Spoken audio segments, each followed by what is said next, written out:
Well, hi, hello, welcome, happy Friday. Here we are building a faster, simpler, and more secure hybrid cloud environment. Now, today's exciting webinar is sponsored by F5, Intel, and AWS and produced by Actual Tech Media. My name is Jess Steinbach. I'm with Actual Tech Media, and I am so happy that I get to be your moderator for this conversation today because we have this whole collection of awesome experts here with us who want to engage in an interactive conversation with all of you out there. Now, if you have joined us for an F5 chat before, you already know how this is going to go. We are going to put the slides away. We're going to set aside the presentation decks, and we're just going to talk. We will free flow and discuss some of the best practices, tips, risks, and opportunities to improve your hybrid cloud environment. We're going to take some questions at the end, and our experts are going to be answering questions on live chat throughout our discussion today. So basically, this is going to be a really fun and interactive day. Now, I'm going to get these experts on out here with me in just a moment, but I want to go through a few housekeeping points just to help you get the most out of your time with us here today. So the first thing that I want to do, if you haven't already done this, I'm going to draw your attention on over to the questions section of your webinar console. This is the absolute best place to get involved, get interactive, and post all of those insightful questions that I know are just burning a hole in your brain. Get those comments in, get your feedback to us, get those ideas out. Now, I mentioned at the top that we want this to be fun and interactive, so make sure that this is something you utilize throughout our day today.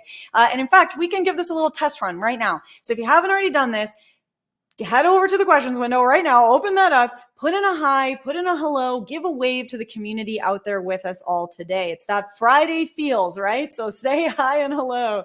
Now, a quick side note, that questions window is also going to be the best place to reach out to our team and let us know if you do have any tech issues during the session. Knock on wood, of course.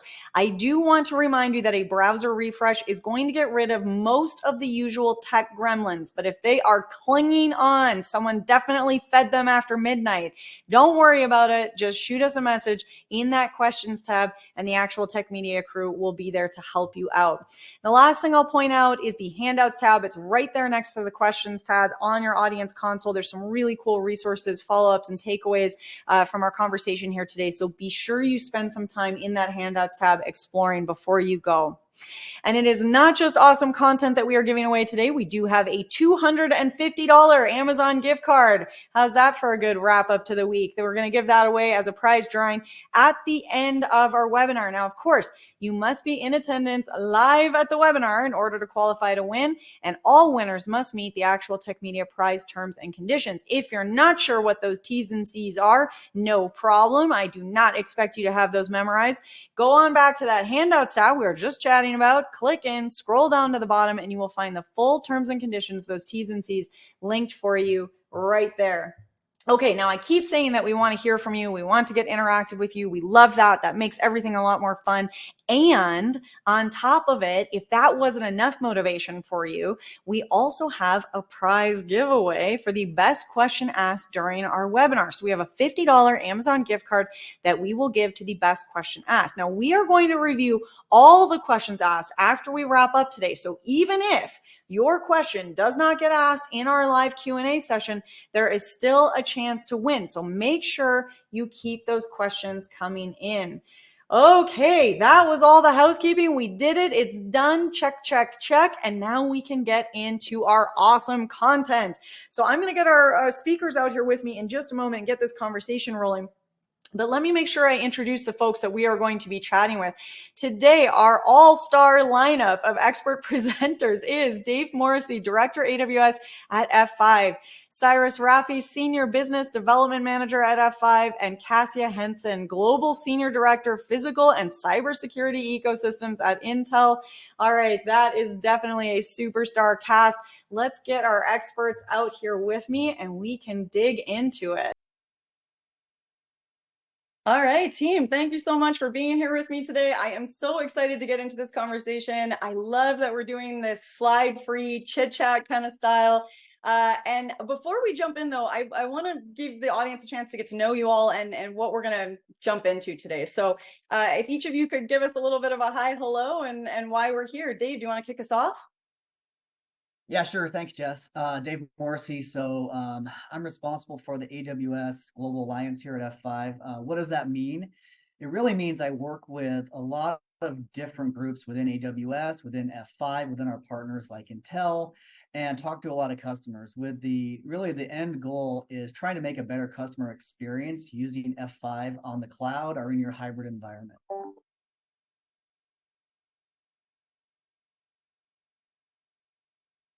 Cyrus, what do you think? Well, I think that's great, Dave. Thank you. My name is Cyrus Raffi. I'm the Senior Business Development Manager for F5. I have global responsibility for our longtime partnership with Intel, and have got an extensive security background going back to when I used to have hair. And here today to talk to you all a little bit about how you can secure your workloads with F5 Intel on AWS. Perfect. Cassia? Hi, I'm Cassia Hansen with Intel, and I'm really happy to be here with F5 and to be talking about hybrid cloud and securing the hybrid cloud environment. I have roughly 23 years with Intel. My day job is to drive our security ecosystems, that's both physical and cyber. So really excited to be here and talk with you guys today. Oh, that's awesome. Can I say you guys all have very cool jobs? And I'm very excited to hear from all of you today. I want to start things out with digital transformation because that is, a hot topic and of course what we're here to kind of dig into today. So Dave, I'm hoping you can kind of kick us off. Give us a little bit of insight into how and where organizations are leveraging multiple cloud technologies in particular to drive this idea of digital transformation. And follow up to that, are hybrid environments here forever? Is this the way of the future? Good questions. And so digital transformation is a term that gets thrown around a lot. It really means different things to different companies depending on where you're at in your cloud journey. So for one company, digital transformation could be moving an application to the cloud. For another company, it could be moving an application to the cloud and then wrapping a managed cloud service around that. And for another company, it could be changing an application architecture completely and moving into like containerized type of a environment. So it's a really broad area and there's really no wrong answer. It just, again, it depends on where you're at and what you're trying to accomplish as a customer. And from the hybrid perspective, yeah, that's not going anywhere. So I think the last stat I saw was there's around 80% of the companies right now have some form of a hybrid architecture. I know at F5, nearly every single customer that we work with who's doing something in the cloud has at least something going on premise, in a private data center, or in 1, 2, or 3 other clouds. So it's definitely a hybrid world from my perspective. Yeah, completely agree. Completely agree with Dave. I mean, I think too, you see so many companies that, based on their size and where they're at in their journey and their transformation, but it also depends on if they're a small, medium, or large business. And then, of course, we talk a lot about outcomes in business these days and insights and getting more insights from your data. And so that involves also digital transformation. And the cloud, of course, is a part of that, edge to cloud. And there's a lot of things to keep in mind when you're doing that. So I think I agree with Dave. Hybrid is here to stay, and it's just dependent upon the what your company's journey, where you're at on your journey. Also, are you in a regulated industry as well? So how do you need to handle your data? Yeah. Right. Yeah. Okay. So right at the end when we're talking about regulations, that's kind of getting to what I wanted to ask you next, because anytime we talk about the pros and the transformation, then there's this other side of it, whether it's compliance or regulations or security. So in this case, I want to ask about the top threats and potential concerns that an organization should be having in mind when it comes to securing the hybrid and multi-cloud environment. What are the potential impacts to a business if if they don't address these threats and concerns, I guess?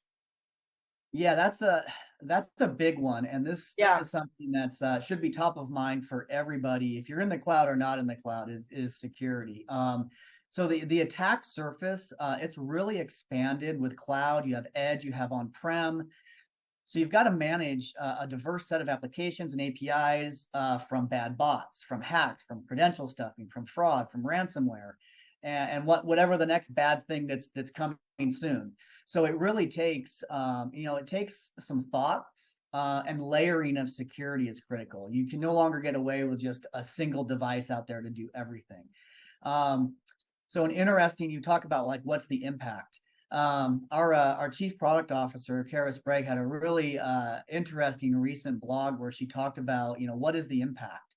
And one thing that she said, really stood out to me, it was that in 2022, there were around 6 trillion with a T, dollars in damages that were caused by cyber criminals. So to put that in perspective, if you were to measure that as a country, cybercrime would be the world's 3rd largest economy behind the US and China. So if that doesn't scare you and make you sit back and think, then there's a problem, because there's definitely something to think about here. Yeah, and I'd just like to add a little bit to that, Dave, is that, when we talk about hybrid architectures, you mentioned you can have on-prem, in the cloud, in a third-party data center. You do have a large attack surface, and it's also one of the challenges from compliance standpoint is to be able to have the same capabilities in every single one of those clouds. So you need to make sure that your security posture is identical and even beefier in some of these locations. We talk about, industries that get impacted quite a bit. Healthcare right now is one of the top attack industries for bots and all these other things out there. And that not only costs money, but it costs lives. So, really, when you're in this hybrid architecture, security should be one of the first things, if not the first thing you think about. And I think too, to add on to that, the ecosystem that you work with really matters in this case, right? So what Dave and Cyrus are saying are exactly right. Like, security should be top of mind. That's an imperative.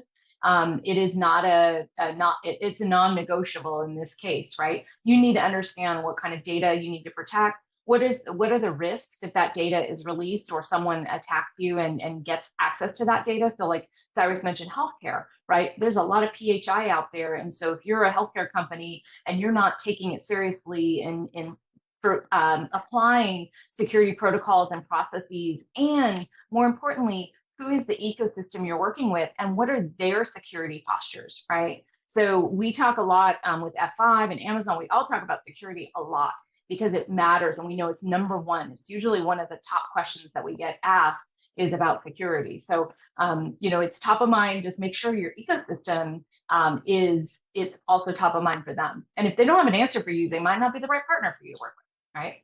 And that's why F5 and Amazon and Intel are here. Well, and that's perfect, because I do think that sometimes, speaking of finding that right partner and that right fit, I'm sure there's a lot of people out there that are maybe going to feel like this is a little too close to home, but there's certainly a lot of organizations where these things become a bit of like a Frankenstein, and you're just sort of tacking systems together and oh, shoot, we need security, and oh, we need this. And so for anyone out there that's feeling like maybe they've got these disparate systems, these legacy systems that have sort of space between them, or they're not communicating properly, or visibility is tough. So if you're seeing those gaps, given the growth and bad actor investment in advanced technology and their constant retooling to avoid detection, where does this leave us, Dave? What are these gaps, and how do we start to address them? There are answers here. So Good. Thank you. Yeah. So it's good to know the threat. There's a breach every 39 seconds. Somebody's getting breached. And with the growing attack surface, the bad actors have a lot of areas to go after. So you have to be really, mindful of all of your different openings. It's not enough, again, to have a single security type of device. You need to have layers. You need to have sophistication too. So beyond things like the old days where you would just have a signature-based detection policy, you need to leverage artificial intelligence. You need to leverage machine learning plus a human review. You need to have systems that look at browser, header, user fingerprints, key interaction, timing. So things like, how fast are you typing in? Is it a straight line? Does it go up and down? These are things that AI and ML can pick up, and they can feed that into intelligent, sophisticated systems. You need to have these advanced technologies so that you can quickly mitigate as the bad actors will change and change and change and try to redirect and redirect. You got to have this type of a system to stop that and discourage them to the point where they just finally give up and go somewhere else to an easier target. Yeah, absolutely. Absolutely. Well, Yeah. I'm wondering if you can, Dave, if I can leave the mic with you for a little bit longer, because I think for a lot of people out there, there's this idea that we've heard of shared responsibility, and some people are really familiar with that. And for some people, that's just one of those words that you hear. They're maybe like, yeah, sure, I know what that is. But can you give us a little bit of a description of the idea of shared responsibility? And really in particular, I'm wondering how it impacts infrastructure deployment, application delivery, and security operations. Well, that was a loaded question. So yes. So the shared responsibility model, it's been Yeah. around for a long time. It basically it's the split between AWS and the customer in security and compliance at its highest level. So what does that mean? Let's talk about like AWS. Mm-hmm. AWS is responsible for security of the cloud. So basically think of all of the hardware, software, infrastructure that runs all of those wonderful AWS services that you can use. That's their responsibility for securing. The customer is responsible for security in the cloud. So this is anything the customer is going to bring in, any applications, any operating systems, any utilities that they're bringing in, they are responsible for their security profile, soup to nuts. So where do we fit into all of this? F5's role here is really centered on the customer applications and neutralizing the security threats, creating, as Cyrus had mentioned, creating consistent security policies, speeding up deployments, improving app performance and resilience. Everything that's really around the application is where we sit. And this is really where we start to really lean in with Intel, because they can have a positive impact when we're looking at speeding up deployments and improving that application performance. You don't want to have degradation just because you're moving to the cloud. And that's, this is why we're on this webinar today. That's actually perfect, because my next question is, I'd like to kick it to you, Dave, but Cassie, I'd love your input on how we can see that F5 Intel connection there. So Dave, what I'm wondering is if you could give us a little clarity around what are the F5 cloud security solutions that organizations and our audience out there might be thinking about integrating into that hybrid cloud environment, and what are the capabilities that they offer? And then Cassie, I'd love to hear about how Intel plays into that as well. Okay, so not to do too much of an infomercial here, but I mean, so F5, we've been around for 26 years. We have a lot of different technologies. We focus on security and performance. I guess if you really step back and try to break it into 3 buckets. So if you look at like modernization, and I like to pair these, obviously AWS, I'm biased. So I like to pair them with how does that work with F5 AWS. So modernization in an AWS environment would be something like Kubernetes. So AWS has EKS, which is their Elastic Kubernetes service. F5 can layer in a product, Nginx Ingress Controller, and this really adds in traffic control and security going into that containerized environment. So then a second bucket would be performance. Performance, this can really be something like Big IP. Big IP can be used with a number of AWS services, load balancer, outpost, local zones. It can insert security into a north, south, east, west type scenario at line rate. And this again goes back to that Intel discussion with optimizing. It can also help protect applications that are both internal and external facing, depending on the AWS service. And then lastly, and not least, would be bucket would be security. Something like F5's distributed cloud, which wards off automated attacks on CloudFront. So CloudFront is the AWS CDN, and our bot defense works really nicely with that to layer on an advanced type of bot protection. There's also Global Accelerator from AWS. It has EC2 endpoints. EC2 endpoints are compute. This is, again, Intel. F5 can provide a really nice security profile at all of those endpoints. And I guess, and then lastly, for security, just generalized VPCs where you're creating that virtual area to do all of your networking. This is where, depending upon the application needs, you might want to layer in an F5 Advanced WAF. You might want Nginx App Protect for API protection. You might want distributed cloud if you have the need for a SaaS. You want it fully managed. So it really depends on what you're trying to accomplish. But F5 has really quite a suite of different options to really meet all your needs. So I'll jump in here too, if I may. And, one of the things, David, to add to what you say about, all of this, because we, going back to our hybrid model is, operational efficiency. And one of the things that we've worked very closely with Intel over the years is to make sure that all of our solutions not only run on Intel platforms, but are validated and accelerated on Intel platforms. And so this gives you the confidence to deploy us in the cloud, on-prem, in a third-party data center, wherever you would like, on a mobile device, all of those types of things. And then it creates that operational efficiency and simplicity for deploying and having the same security basis across all of your platforms. Yeah, and I think if you think about the relationship between F5 and Intel, we've been collaborating for over 20 years. So that's a long time, right? You get to know each other, software, infrastructure, processors, and the results of that can truly be magical for end users, right? Because we know and share a lot with each other to make sure those digital experiences are secure. And of course, you think about end users, right? We all get impatient when something's happening at work and something's slowing us down, right? Like I can always tell when we're adding more security layers, right? Because things slow down. But this enables you to have those kind of seamless digital experiences as you are on this digital transformation journey. But again, security being the imperative here. So I think, boosting that power and performance and aligning our technological advances together, especially on Intel Xeon 4th Gen and with Intel SGX, where you can secure your data, whether it's in use or in transit or at rest, and using our Intel SGX and the enclaves that are built inside. So it's really magical.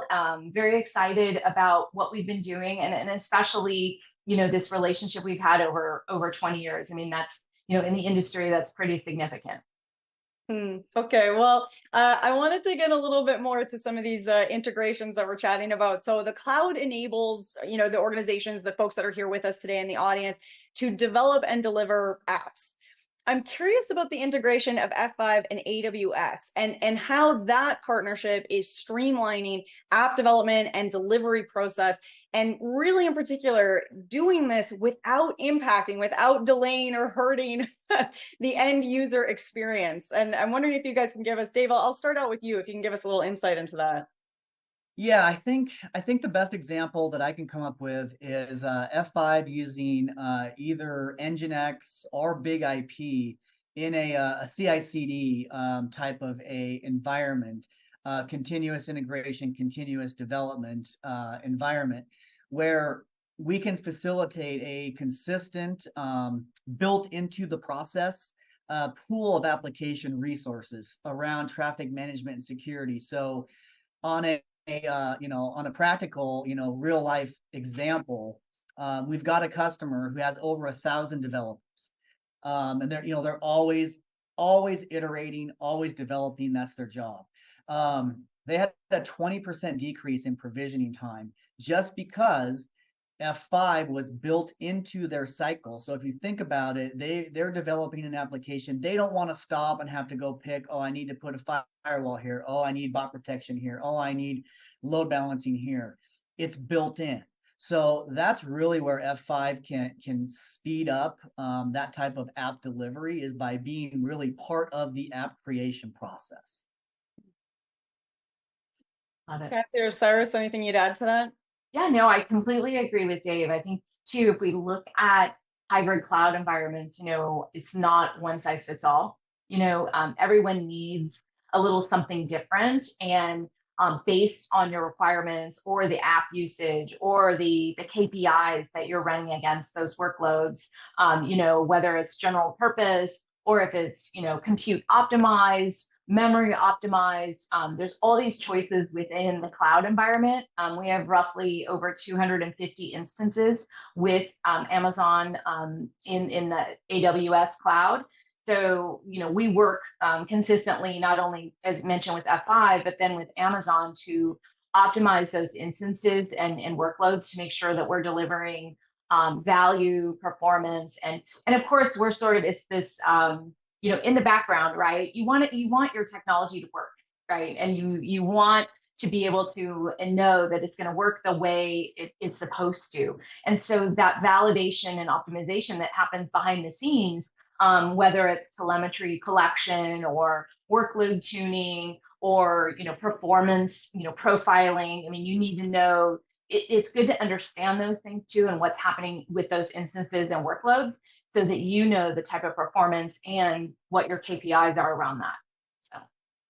Well, while we're talking about experience, Cyrus, I've got a question for you, and I'm wondering about the impacts on app performance. Is it just as bad having an application go offline? If you're looking at offline versus impacted, those can both be equally damaging, right?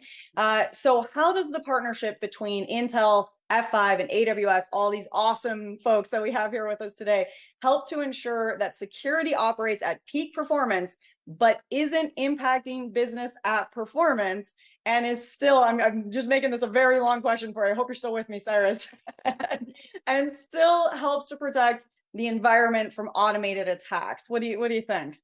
So first of all, it's a great question, and I think a little bit of it was talked about in our last little part of the discussion.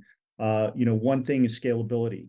So as the demand on your application grows, especially when you're in the cloud, you need auto scale, all of those types of things. And because of our 20 plus years of working with Intel, designing our products to work with each other, it's a two-way street on that. We've been able to optimize all of our solutions to run on the Intel platform. Cassia mentioned over 250 choices to deploy our solutions at. And when you build that into the operations, we're very fast. We've one of the reasons customers choose us is because of our speed. Dave talked about line rate speeds. So we have close to line rate speeds on our firewall, all of our other security. We work on with, our hardware is built on Intel processors. We optimize our software to work on it. So the lag time or any jitter or anything that is added is minimized as much as possible. And again, by feeding into these automation tools to allow us to scale and expand, that helps minimize any of the interruptions. Okay, well, anything that you guys wanted to add on that? I think, Cyrus, it's a great point. I think too, the predictive performance, right? Having this sense of, I know what my performance is going to be based on the development and the optimization of those solutions. And I know, we're using those words a lot here, but it's very, very true, right? You can tell if you don't have an optimized environment to a fully optimized environment, you can tell the difference in performance. So you want to make sure you have that predictive performance in order. Otherwise, then you have the downtime issues, and that's never good, right? I mean, we all see that sometimes when things go down, and you're like, it's such an inconvenience, right? And it also, more importantly, is an impact on the business, right? Depending on what area it's impacting within a business. So, the predictability of the performance is really, really important. Well, we're getting close to where we're going to switch into some audience questions here. But before we do that, I'm wondering if I can ask you guys to give me sort of one final thought.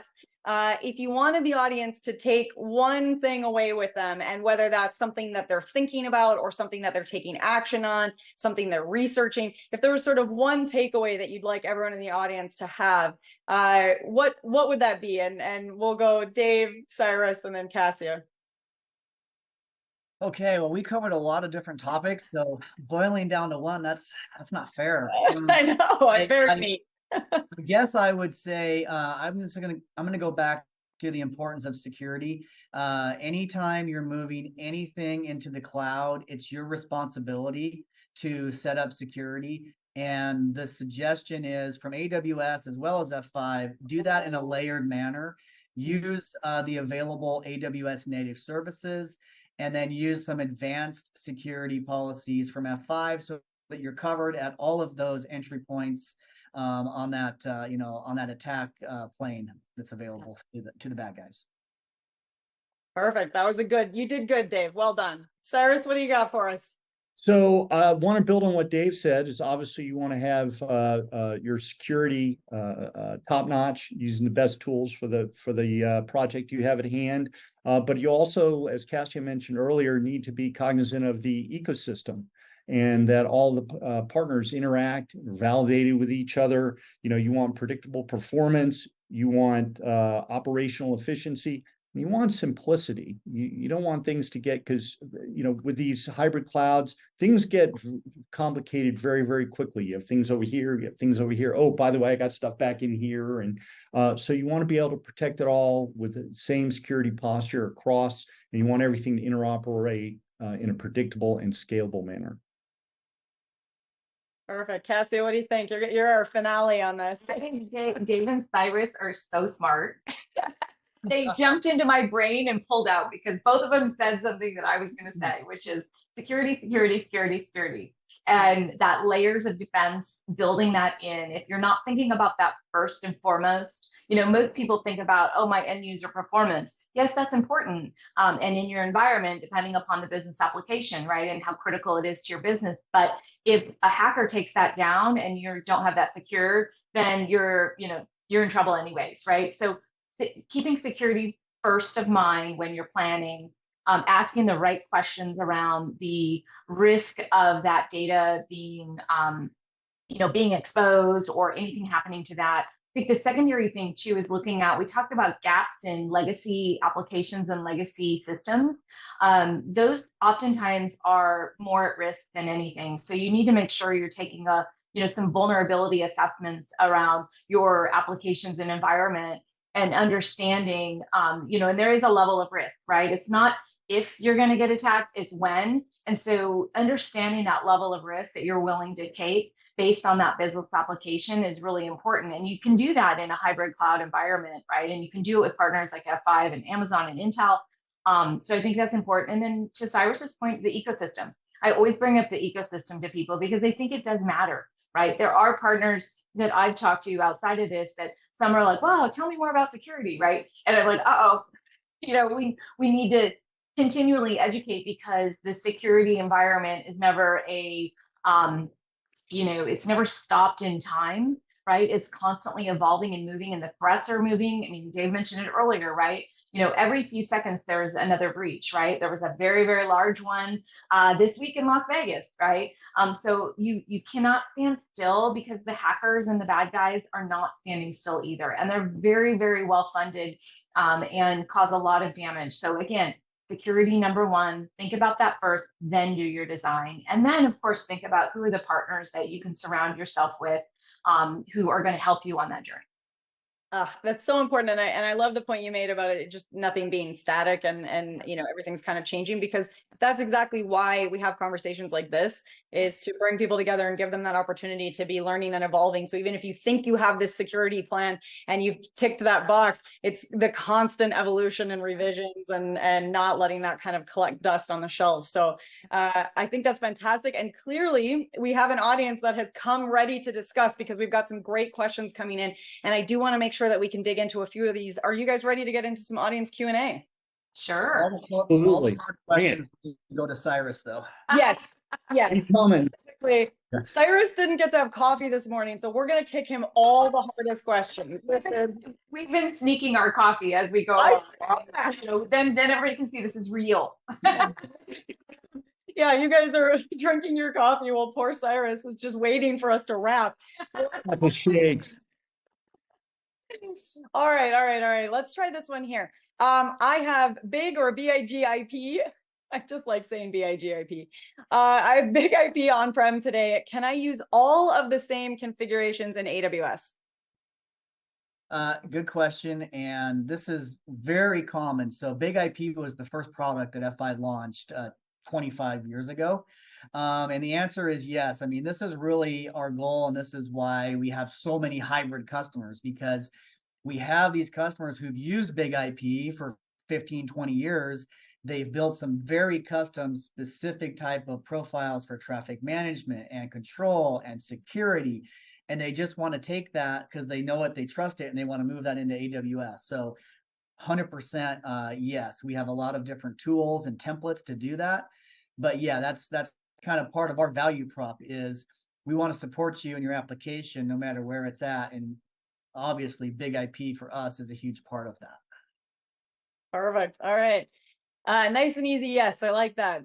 How does Intel make my applications faster, and does Intel power AWS?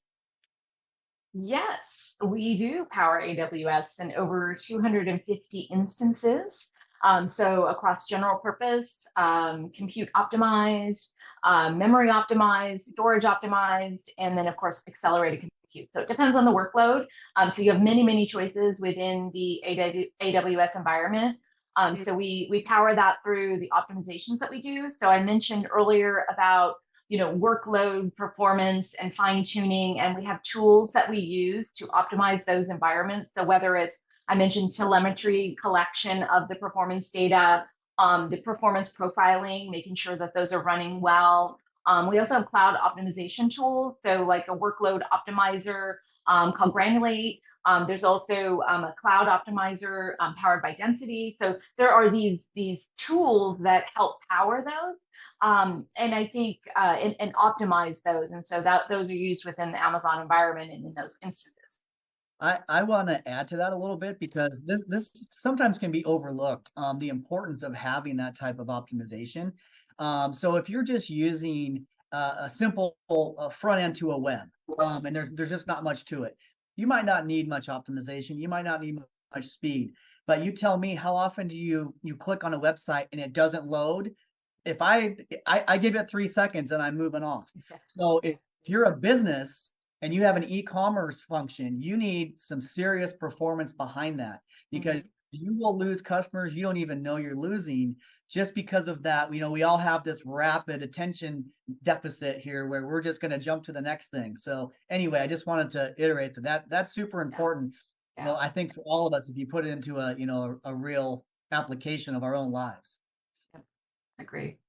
Yeah, I every once in a while have to remind myself to breathe when something takes more than a second or two, and I flash back to the days of the waiting for the dial-up modem to start, and it's like, I used to wait minutes for this, and now 3 seconds, and you're right, Dave, I'm out the door. Yeah. You just dated yourself pretty good there. No, I know. I know. Well, Dave makes it run faster because he's sitting in the cloud right now, right? You're So like- he's actually really there. That's what F5 does, right? They're really there. This is not wallpaper. Yeah, that's right. Physically in the cloud, right? I love it. Okay. All right. So another audience question here. Oh, this is a good one because, I think there's a lot of sometimes analysis paralysis and just not knowing where to start can really kick in. So how do I figure out what security I need for my AWS environment? Where do I start with that? Yeah, I say start at the application. What are you trying to accomplish with the application? Is it something that has very confidential type information attached to it, account numbers, IDs, social security? Kind of work backwards from your most critical apps and with the most sensitive data to the app that anybody can just look at and there's really nothing they can hurt. Based on that, then break it into different virtual networks, VPCs, and then secure each one differently. So that this kind of gives you the best of both worlds, and it gives you also that type of a layered approach. I also would recommend looking at the AWS native services because they're very easy to implement. They're natively integrated to the services that AWS has. So you can click and add quickly, then you can figure out, okay, I need to have a little more in this area than what AWS has. I'm going to add this SaaS, or I'm going to add this advanced WAF. Want to add a couple things to that, Dave. You know, one of the we get asked this all the time. We get brought in, so you know, obviously we have a number of partners out there, which you know, their business is to help customers understand the risks. You know, they do all kinds of things like penetration testing and things like that, and you know, they're all trained on our products as well as Intel and other products that are helpful for this problem. You don't have to do it alone. We're here to help you. I'm sure that just sent a shot of relief through many people in the audience that you're not alone is a great thing to hear. Okay, so I'm cruising to this next one here. Oh, this is a good one because we're here talking about hybrid. So can I use this with multiple public clouds? And if so, how? How do I do Yes. this? Yes, you can. And this again is something that, you know, F5 tries to do, you know, with every product that we put in the cloud. We want to have it capable of be used on-prem, in a private data center, in AWS, in those other two big clouds, not to be mentioned. But yeah, so we know that's the reality of the world today, that customers are going to have apps in different areas because different clouds have different strengths and different tools that might be best suited, and environments for a specific type of application. So we need to make sure we can do that, and we do. Yeah, I'm thinking there's really not one product we have that's like cloud specific to just AWS. It's spread across all of them. Yeah, and just to add what Dave said, as well as to give you a little trivia, we always get asked, where'd you come up with the name Big IP? So, you know, originally what we did is this is back in the load balancer days, we took a lot of different IP addresses and made them look like one big IP. So you have centralized control, et cetera. We actually have a product, F5 Distributed Cloud, does the same thing for cloud. We make all the clouds and all your different endpoints look like one big endpoint that you can control from the same console, as well as add other solutions to, et cetera, including obviously AWS and the other folks out there who may be supplying you with infrastructure, all on Intel. Cyrus had a big head of hair when that idea was Yeah, I did. Yeah, I did. Oh. Oh my gosh, I like that. Oh, poor Cyrus, no coffee, and now we're just making fun of you all morning. That's okay. When you're me, that's how it is. He always has a smile on his face, though. So That's great. that's a great thing. Yeah. And the light. Yeah. All right. Well, that's a good piece of trivia for everyone out there. You can all ask everyone in your company that. Where did Big IP come from? Yeah. All right. Well, let's go to this question next. What should I consider for securing edge computing? We haven't talked about edge much yet. What do you guys think? So edge computing, again, depends on what AWS services you're using. But from an F5 perspective, our multi-cloud networking, MCN, which would be our distributed cloud that Cyrus just talked about, that's really meant to kind of live at all of the different disparate edges. So that edge could be your site, it could be a cloud, it could be multiple clouds. That would probably be where I would start. Then you can get into some real specific things like with AWS and some of their services like Global Accelerator, where they have a whole bunch of EC2 endpoints that need to have security. That's big IP all day long. But, you know, again, it kind of just depends on what you're looking at. But MCN and distributed cloud for us is probably the best starting point. Well, and I think too, if you think about the expansion of the edge, you know, it really has exploded over the years, right? Especially during the pandemic, and you know, edge computing is really very, very prevalent, right? We always talk edge to cloud, right? E to C, you know, as Dave mentioned. And I think looking at what are you doing at the edge, what are those business insights, and then what kind of data, where it's going to sit, is it going to the cloud, is it sitting on-prem? What do you need to do to protect that data? Are you running security on those devices, right? Oftentimes people will think about, you know, like in the camera space, for example, there's, a billion, physical security cameras on the planet, right? Those are edge devices, right? And they need to be protected. They need to be on the network, and they need to have the same type of protection that you would an endpoint, for example, right? So you need to make sure they're protected as much as anything else. And I think oftentimes those are some big gaps for companies in not looking at how do you protect those types of devices. And there's a roughly, I think the latest number I saw was 30 plus billion edge devices out there in the IoT. That's a lot to protect. Oh, Yeah. that is such a great point. I'm sorry, I got to give an anecdote here. So we have a customer. Let's just say they're a large casino, and they had a pretty comprehensive security system set up. However, they had a digital thermometer in their fish tank that was on the network and not secured. So that would be one of your IoT endpoints, right? Mm-hmm. They got hacked. They had their entire high roller list hacked away. So anything that touches the network is an entry point for a bad person. So you have to really, think outside the box and look at every single thing that's going to touch your network and secure that. Holy, that's my trivia anecdote for the day. Wow, that's crazy. The fish tank thermometer. There you go. Go. Never would have been on my radar. Never ceases to amaze me these days, the evolution of the attacks and how they get in, and it's never ceases to amaze me. So that's a good one. Yeah, and there's one thing that we really haven't mentioned, and I'll just mention it briefly. Yeah. Move on is, transit security. So you want to, when you have that data that's moving across the network, whatever network you're using, you need to make sure that that's secured, encrypted, et cetera.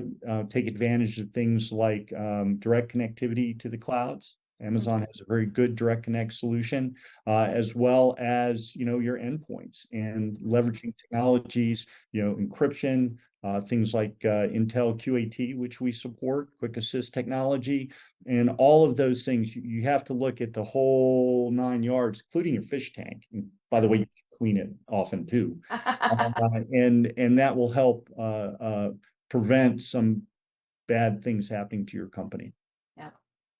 Okay, well, we're running close to the end of time here, but I'm going to try to squeeze in just a question or two more before we wrap. And thank you, by the way, to everyone who's asking these great questions. This has really been a fun discussion. So keep those questions coming in. How does F5 adapt to rapid attacker retooling? And does that only apply to bots? Guess that one is for me. Yeah. So this would be leveraging AI and ML, which we do in our advanced WAF and our distributed cloud WAF. So that really allows us to identify the patterns, catalog the patterns, and create mitigation against those patterns, so to speak. So and this is all happening, real time, so that we can see, okay, here's an attack here, they flip a bit, attack here, flip a bit, attack here, and you start to recognize that and build against it. Then we use that same information to help us with the next customer and the next customer, and continue to build it. This is kind of something that's pretty consistent in security that advanced vendors try to do. I hope that answered the question. It goes across our advanced type of products. So distributed cloud, which can be self-serve as well as a fully managed, and then our advanced WAF, and our big IP best and advanced WAF kind of interchangeable type security, high end. This is perfect, Dave, because you're transitioning to the next question I was going to ask you. Nice segue there. We got a question about WAF. So what is the difference between the AWS and F5 WAFs? So the AWS WAF is it's built into their fabric, so to speak, right? So think of it, if you're deploying a service, you oftentimes have the option. Let's just take CloudFront, for example, their CDN. You can do a click add their WAF really fast, minutes, right? So it's really nice in that you can do that. If you think about the AWS global network, it's spread, it's everywhere, right? So there's only so much horsepower they can have in a lot of the areas where the WAF is running. This is where you need something that has a little more horsepower, and this is where, again, I'm a little plug for Intel here. You run us on something that can give you higher performing capabilities than the AWS WAF. And this is not a knock on their WAF. It has signature-based technologies. It does good things. But again, this goes back to the layered security, right? It's the AWS WAF is one piece. It's not the only piece. You need multiple things in this entire security posture that you set up. Okay, well, yeah, layers have certainly come up quite a few times in our day today. And I think, unfortunately, we're going to have to wrap it up here. We're getting a little close to the end of time, but I do want to remind everyone in the audience that we will make sure that all the questions that you've asked, if we didn't get to them just now, they will get sent on to the team. So you will get responses back from them. So if you have any last questions kind of coming in, please do get them into the questions window. And for anything that we didn't cover, you'll get some answers back. And to our incredible team here, this has been so much fun. Before I let you guys go, though, if somebody is kind of wanting to take that next step, wanting to jump in, is it a visit to the website? Is it a demo? Is it, you know, what is the next thing that you would recommend the audience do? Yeah, so from an F5 perspective, I would say, yeah, check out the website. There's a few different aliases. You can get in touch with your local sales team, our digital sales team, or you can reach out to the cloud sales team. And yeah, pose your questions, talk with us. Best bet is, you know, have one of our teams come and meet with you in person. Also, as Cyrus mentioned, we have a really good list of partners we work with that are very familiar with all of our technologies. So if you work with a value-added reseller, there's a pretty good chance they probably know F5 pretty well. That's a great place to start as well. You can kind of keep that trusted relationship and have them, you know, further educate you on some other options from F5. Mm-hmm. I would say same thing. I would, you know, Intel.com. You can do a search on, you know, for example, I mentioned 4th Gen Xeon, SGX, Intel SGX. You can look at that. You can look under security. And then, of course, you know, contact F5 as well. I think that's a great start too. In this particular case, is, you know, start with F5, and then as F5 needs support from Intel, we're there for them. They know to bring us in, and same with Amazon. So yeah, you've got a you know, great responsive team here, and again, good ecosystem of partners that can help support you and know these solutions very, very well. And just like to kind of cap it off, like Dave said, F5.com is a great place. Of course, our large network of partners. We also have a user group called DevCentral.com for F5 users, and there's a lot of good information there. And if you have questions, you can post it there. It's a great resource for you to learn more and to answer your questions. Awesome. Well, I can definitely say that, you know, you can see the connection, the partnership, the team, just even in the folks that are here with us today. And this has been so much fun chatting with all of you. I know the audience has really enjoyed it as well. So I want to thank you all again for taking the time to come and chat with us today. Thank you. Jeff. Appreciate it. Thank you all.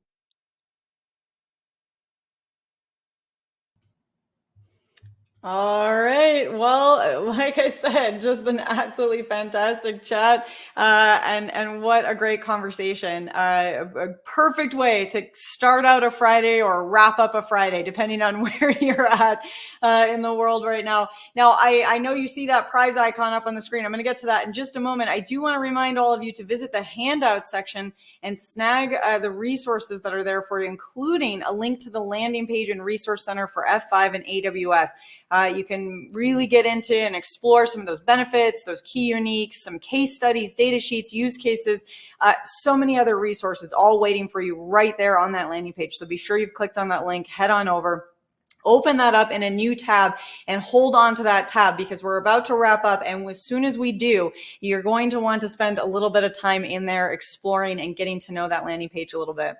Now, as I said, before we head out, we do have a little bit more fun to add to this already awesome webinar, and that is our prize giveaway. So we have a $250 Amazon gift card, and that is going to go to someone who is here live and present with us at the webinar, and that special somebody is Joseph Martin Del Campo of Texas. Joseph Martin Del Campo of Texas, you have won a $250 Amazon gift card. I do want to remind you all to stay tuned for that best question gift card as well, because we will be reaching out to our winner, Joseph Martin Del Campo of the $250 gift card, as well as the winner of that best question gift card, and they'll get that $50 Amazon gift card. So stay tuned, prizes coming at you. All right. Well, with that, on behalf of the Actual Tech Media team, I want to once again thank F5, Intel, AWS for making this webinar possible, and especially to all of our incredible speakers here with us today, Dave, Cassia, and Cyrus. You have all given us so much to think about. That conversation was so much fun to be a part of, and I think lots of really important takeaways. You know, like we said, we walked through some of the risks, and then we walked through some of the action steps, and so hopefully addressing some of those, the known unknowns, the unknown unknowns, and the next steps and the best practices.